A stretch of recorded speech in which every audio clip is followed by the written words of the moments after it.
Wakil Ketua Tim Penggerak PKK Aceh, Dia Erti Idawati, mengatakan peran pemuda sangatlah strategis dalam pembangunan. Ia mengatakan pembangunan bangsa Indonesia tidaklah terlepas dari kontribusi peran pemuda.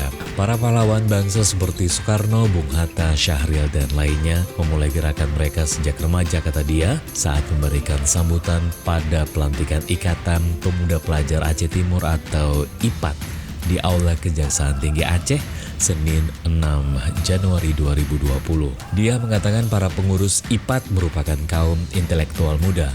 Oleh karenanya ia mengajak seluruh pengurus tersebut menyumbangkan tenaga dan gagasannya untuk pembangunan Aceh dan khususnya untuk membangun Aceh Timur. Dia juga mengungkapkan pemerintah Aceh saat ini memiliki 15 program prioritas yang sedang berjalan. 3 diantaranya fokus pada generasi muda, yaitu Aceh Carong, Aceh Mengadap, dan Aceh Tegak.